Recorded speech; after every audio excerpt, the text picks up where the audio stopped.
La palabra de Dios es como un león. Usted no tiene que defender a un león.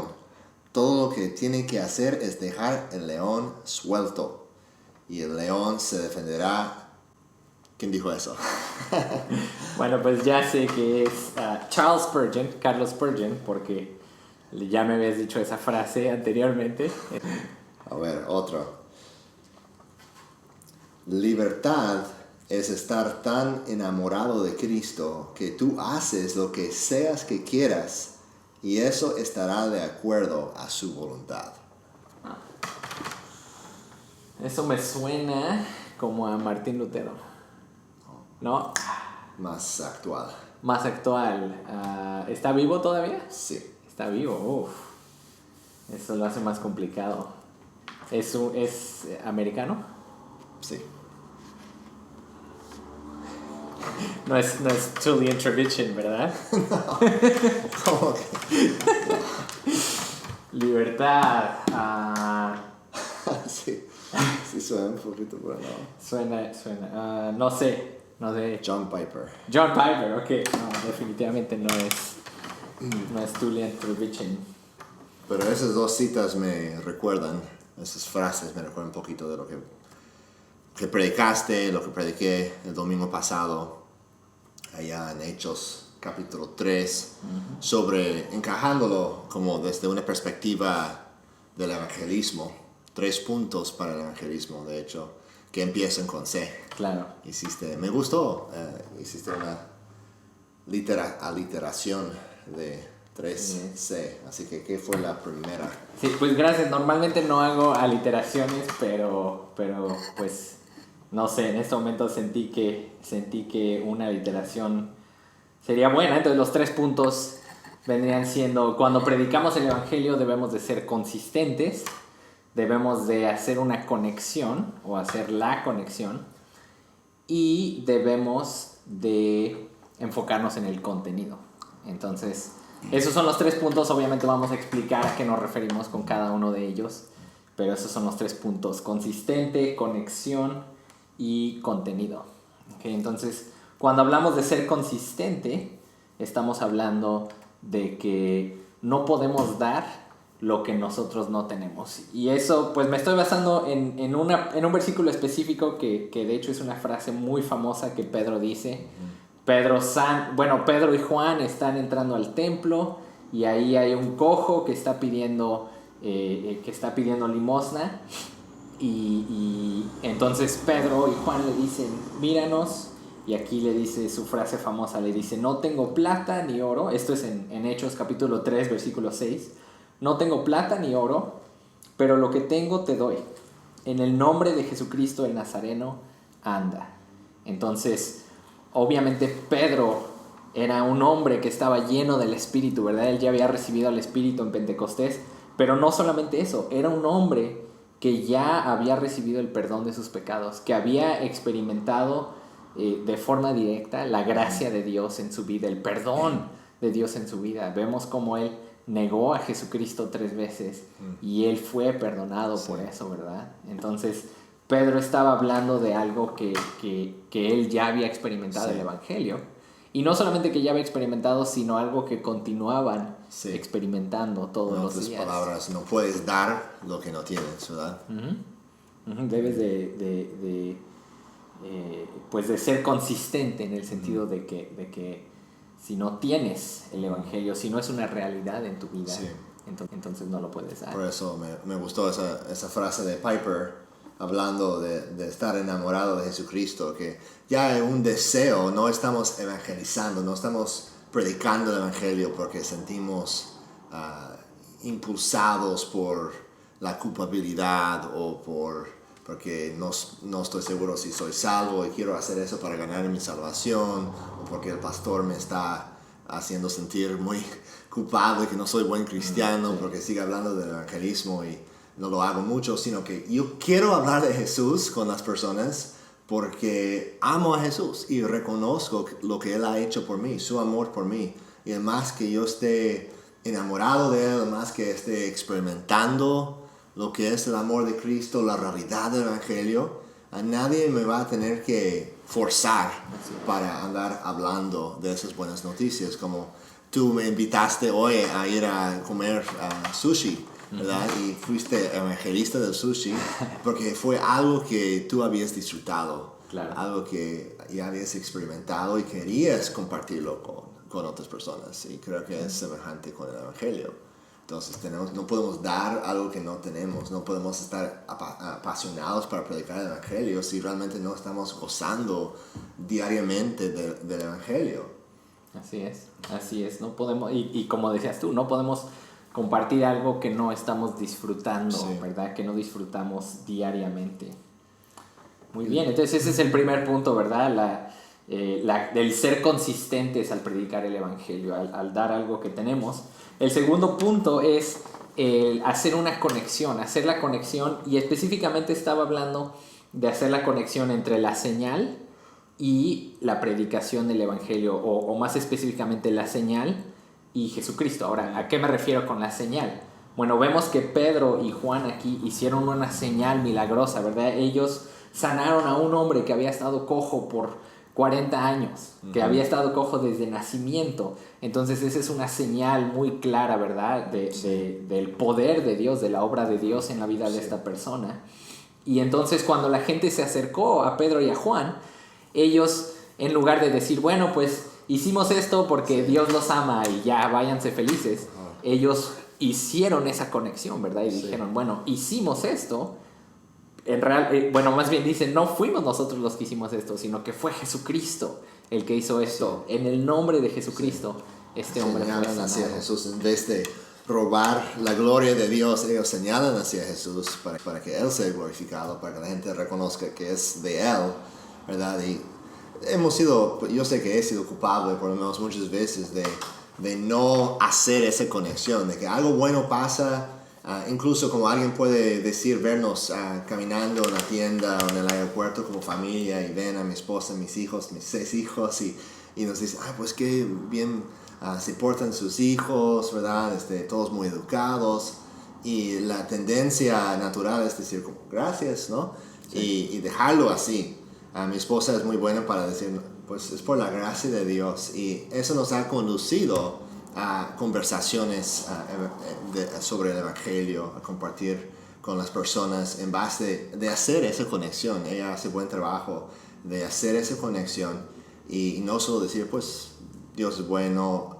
Incluso podemos decir cosas verdaderas así, y a veces solo tenemos tiempo para es mejor que nada dar la gloria a Dios en ese momento, pero si tenemos la oportunidad debemos aprovechar de compartir el evangelio y el contenido, que es la tercera C, ¿verdad? El contenido entero del evangelio. Claro, sí. Y nada más una cosa, antes de movernos a la tercera, al contenido del evangelio, una cosa que también veo es que, no sé, a lo mejor nos preguntamos, bueno, ¿qué tipo de señales podemos hacer hoy en día? Y bueno, a lo mejor ese es un tema para otro video, pero lo que estoy pensando aquí es que cuando nosotros tenemos un amor sobrenatural por una persona, cuando hacemos un acto de servicio por otra persona, cuando tenemos paciencia, cuando perdonamos a alguien, y al decir sobrenatural me estoy refiriendo a que es una obra del Espíritu, todas esas son señales. O sea, cuando la gente ve el poder de Dios por medio de algo que sucede en nuestras vidas, por el servicio que le damos a otros, todas esas son señales. Y cuando no hacemos esa conexión y decimos, bueno, déjame decirte por qué hice esto, y entonces, boom, predicamos el evangelio completo, entonces estamos desperdiciando una oportunidad buenísima para compartir el evangelio, para apuntar a las personas hacia Jesucristo. Así como Pedro les dice a estas personas, les dice, ¿por qué se maravillan de esto? ¿Por qué nos miran así como si por nuestro propio poder o piedad lo hubiéramos hecho andar? Y entonces ya va y les predica el evangelio, ¿verdad? Y ahora sí vamos a la tercera C, que sería el contenido del evangelio. Y pues no vamos a ver todo lo que Pedro dice aquí en el pasaje. Estamos en el capítulo 3, empezando desde el versículo 13. Pero sí podemos ver por lo menos algunos puntos específicos, y tengo una lista aquí para no desviarme mucho. Pero, pues bueno, ¿cuáles son algunas cosas que tú ves del contenido del mensaje del Evangelio de Pedro? Pues notamos primero, ¿verdad?, que él hace una conexión con el Antiguo Testamento. E incluso sabemos que hay predicadores hoy en día que dicen, pues no debemos conectar a Jesús con el Antiguo Testamento, debemos quedarnos con el Nuevo porque el Antiguo es demasiado confuso, lo que sea. O ya pasó, el Antiguo Testamento es la ley, nosotros nos enfocamos en la gracia. Pero Pedro va directo al Antiguo Testamento y conecta a Jesús con el Dios del pacto, el Dios del Antiguo Testamento. Claro, ¿verdad? Les dice el Dios de Abraham, el Dios de Isaac, el Dios de Jacob, el Dios de nuestros padres. Inmediatamente está poniendo a Jesucristo en el contexto del Dios del Antiguo Testamento. Sí. Muy bien. Otra cosa que yo veo es que Pedro también demuestra que Jesucristo es el siervo aprobado por Dios. Y lo ve específicamente ahí en el versículo 13, donde dice: el Dios de Abraham, el Dios de Isaac, el Dios de Jacob, el Dios de nuestros padres, ha glorificado a su siervo Jesús. Y ahí esa palabra que utiliza para decir siervo no es la palabra común que uno podría encontrar ahí, doulos, como de esclavo, claro, doulos, sino que utiliza otra palabra, la palabra que se utiliza en la Septuaginta para referirse que utiliza en la Septuaginta en Isaías 52, Isaías 53, para referirse al siervo de Dios.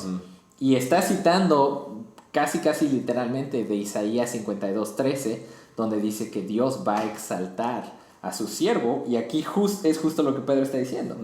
Dios exaltó a su siervo Jesucristo. Entonces lo está conectando nuevamente con el Antiguo Testamento, lo está conectando con Dios y está diciendo Jesucristo es aprobado por Dios. Esa es otra cosa que veo. ¿Qué más?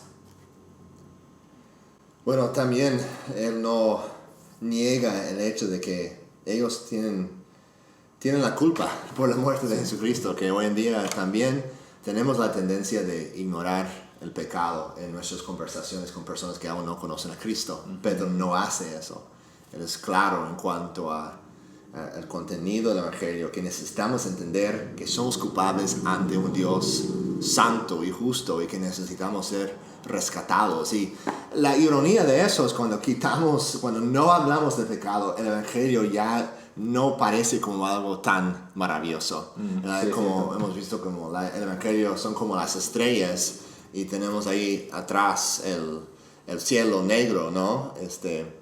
Y el pecado es así, como hace brillar más, como el cielo negro hace brillar más las estrellas a nosotros.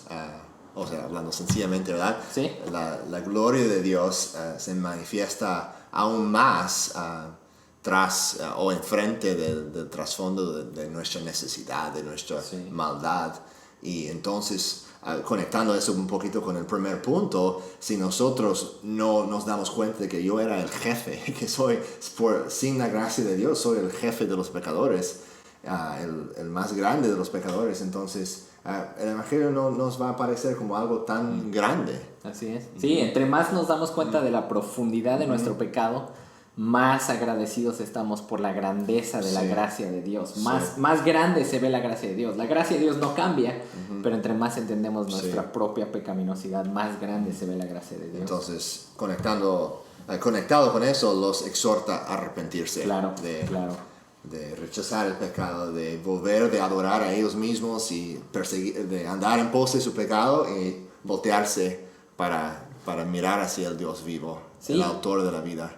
Sí, y esas son las buenas noticias del Evangelio, porque a pesar de que les habla directo y les dice: ustedes mataron a Jesucristo, ustedes mataron al autor de vida, lo rechazaron, pero les da las buenas noticias, porque les dice: si se arrepienten de sus pecados, entonces Dios va a borrar sus pecados completamente. Perdón.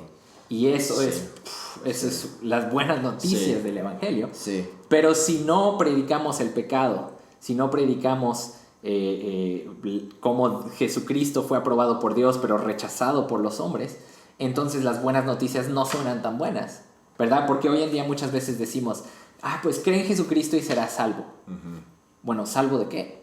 ¿De qué? Pues del juicio, de la destrucción que viene por rechazar al siervo de Dios, del cual también Pedro habla aquí, ¿no? Que dice que Moisés habló de otro profeta, habló de Jesucristo. Sí. Y ahí vemos que el Evangelio es algo exclusivo e inclusivo a la vez. Exclusivo en el sentido de que el que no cree en ese profeta, dice Moisés, va a ser eliminado el pueblo, va a ser destruido. Jesús dijo, yo soy el camino, la verdad y la vida, nadie viene al Padre sino por mí. Y a la vez es inclusivo, dice en versículo 25, ustedes son los hijos de los profetas y del pacto que Dios hizo con nuestros padres, diciendo a Abraham, en tu simiente serán benditas todas las familias de la tierra. Así. Entonces, todos los que se arrepienten y confían en Jesús pueden entrar en esa bendición. Personas de todas las naciones, no importa quién seas, puedes arrepentirte y creer en Jesucristo. Es una invitación a todos. Sí, también otra cosa que veo ahí clarísima y que obviamente no nos podemos perder para nada es la salvación por medio de la fe en Jesucristo, ¿verdad? En el versículo 16 dice que fue por la fe en el nombre de Jesucristo que este hombre recibió sanidad, y obviamente enfatiza la salvación por medio de la fe en Jesucristo. Una cosa más que no nos podemos perder es que también enfatiza la deidad de Jesucristo, ¿verdad? Se refiere a él como el santo y justo, lo llama el autor de la vida. Entonces Jesucristo, está diciendo Jesucristo es Dios. Y a evangelizar y compartir el evangelio también debemos recordar eso, ¿no? De que estamos enviados por el autor de la vida. El que habló y el universo apareció, ¿no? Las estrellas aparecieron. Él es aquel que nos ha comisionado, vamos con Él, Él vive en nosotros, así que no tenemos que tener miedo. Es como esa frase de Charles Spurgeon, ¿verdad? De que la palabra de Dios es como un león, así que suéltala, no tienes que defenderla, suéltala, que haga su obra como la espada del Espíritu. Lo hacemos con amor, con gentileza, pero confiando que es el poder del Evangelio que va a cambiar las vidas, ¿verdad? Es por medio del Evangelio que las personas son salvas, así que podemos andar afectados por eso, o sea, disfrutando de ese amor, y eso va a guiar a amor para con las otras personas. Y nos va a también llenar de fe y confianza, que ese es un mensaje que puede cambiar las vidas. Claro. Bueno, pues esas son las 3 Cs de cómo predicar el Evangelio. Debemos de ser consistentes, debemos de saber cómo conectar la señal con la predicación del Evangelio, y obviamente debemos de saber el contenido del Evangelio, ¿verdad? Y obviamente no tratamos todo el contenido. El pasaje es muy, muy grande, pero si ustedes quieren, los animamos a que vayan y lean Hechos capítulo 3. Muy bien, pues... Así que, si ustedes tienen alguna duda, ¿is it still playing up there? Is it still recording? Si ustedes tienen alguna duda o alguna pregunta sobre el evangelismo, estamos deseando crecer más en eso nosotros también, y nos gustaría escuchar qué preguntas están enfrentando con las personas que aún no conocen a Cristo cuando estás hablando con ellos. El otro día estuve compartiendo con un muchacho aquí en la esquina y me hizo la pregunta, ¿cómo sabes que la Biblia es verdad? O sea, es una pregunta sencilla que las personas pueden hacer, y es importante que tengamos respuestas bíblicas a esas preguntas, porque incluso en el mundo del evangelismo y toda la literatura que existe sobre compartir tu fe y todo, hay algunos conceptos erróneos que contradicen la misma Biblia. Entonces nosotros queremos profundizar más en eso en otro episodio, o incluso si tienen algún otro tema que quieren que nosotros tratemos en el futuro, escríbenos. Sí, dejen un comentario aquí abajo. También no olviden suscribirse para ver más videos que publiquemos en el futuro, y también nos ayudaría mucho si le dan un me gusta, si le dan un like, para que este video pueda igual propagarse más. Igual si lo quieren compartir, eso nos ayudaría muchísimo. Y pues gracias por ver este video. Hasta la próxima.